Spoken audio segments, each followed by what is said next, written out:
नमस्कार सर, आमच्या YouTube channel मध्ये आपलं खूप खूप स्वागत आहे. आपलं नाव सांगा. दत्तू मनोहर शिरसाट. शिरसाट सर, आपण आजचा जो विषय आहे की मराठी भाषा, नाही का? हे मराठी सक्ती आज महाराष्ट्रात चालली आहे. अनेक जणांना ज्यांना मराठी येत नाही त्यांना मारलं जातंय. तुम्ही काय सांगशाल याच्यावर? माझं म्हणणं असं आहे की मराठी भाषा ही महाराष्ट्रासाठी आणि महाराष्ट्रीयन लोकांसाठी आलीच पाहिजेत. कारण त्यांची ती जन्मभूमी, मायभूमी आहे म्हणून. परंतु आपल्या भारतामध्ये अनेक राज्य आहेत आणि प्रत्येक राज्याची भाषा ही वेगवेगळी आहे. आणि प्रत्येक राज्यामधील माणसं म्हणजे जे काही व्यापारी वर्ग आहेत, कंपनी मालक आहेत, ते स्थलांतर करतात. ते स्थलांतर करीत असताना त्या राज्यातील भाषा त्यांना येईलच असं नाही.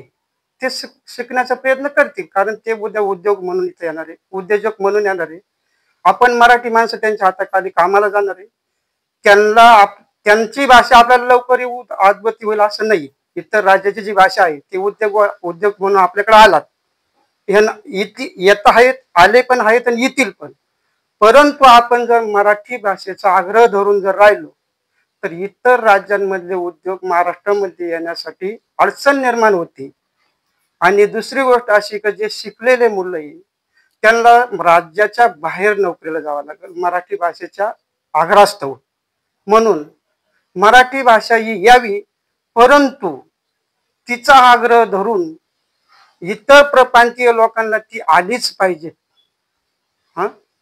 हा जरा चर्चेचा विषय.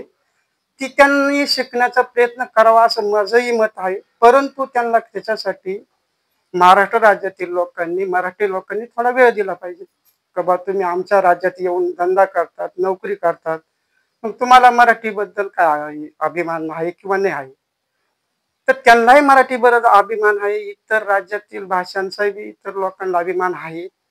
भारतामध्ये जेवढे लोक राज्य आहेत प्रत्येक राज्याला प्रत्येक ज्याच्या त्याच्या भाषेचा अभिमान आहे. तसा महाराष्ट्रामधील लोकांना सुद्धा मराठी भाषेचा अभिमान आहे. परंतु परकीय राज्यातून येणारे जे उद्योग आहेत त्यांच्यावरती येण्यासाठी जे काही आपल्याकडून आघात होतोय तो टाळावा आणि त्यांना आपल्या राज्यात उद्योग येण्यासाठी आपली भाषा आलीच पाहिजे हा आग्रह जो आहे तो थोडा विचार करून वापरण्यात यावा. महाराष्ट्रातील शाळांमध्ये हिंदी विषय हा शिकवला जावा याविषयी आपलं काय मत आहे?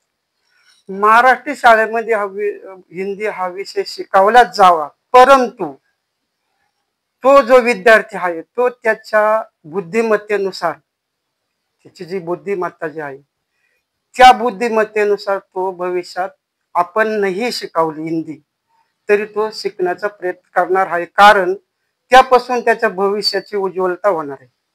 अनेक भाषा आल्यानंतर मराठी भाषा, हिंदी भाषा, इंग्रजी भाषा तो कुठल्याही शाळेत तो विद्यार्थी शिकत असो, तो त्याच्या वयानुसार आपण आग्रह न ठेवता तो त्याच्या वयानुसार, त्याच्या वेळेच्या नुसार त्याला ज्या ज्या गोष्टींची गरज आहे त्याच्या बुद्धिमत्तेवरती तो भाषा तुम्ही न शिकवता शिकणार आहे. यावर तुमचं काय मत? नाही, बरोबर आहे. तुम्ही तुमचे विचार मांडले आणि स्पष्टपणे तुम्ही तुमचे विचार आमच्या समोर मांडले. खूप खूप धन्यवाद आम्हाला मुलाखत दिल्याबद्दल. धन्यवाद शिरसाट साहेब. जय महाराष्ट्र, जय हिंद. जय महाराष्ट्र.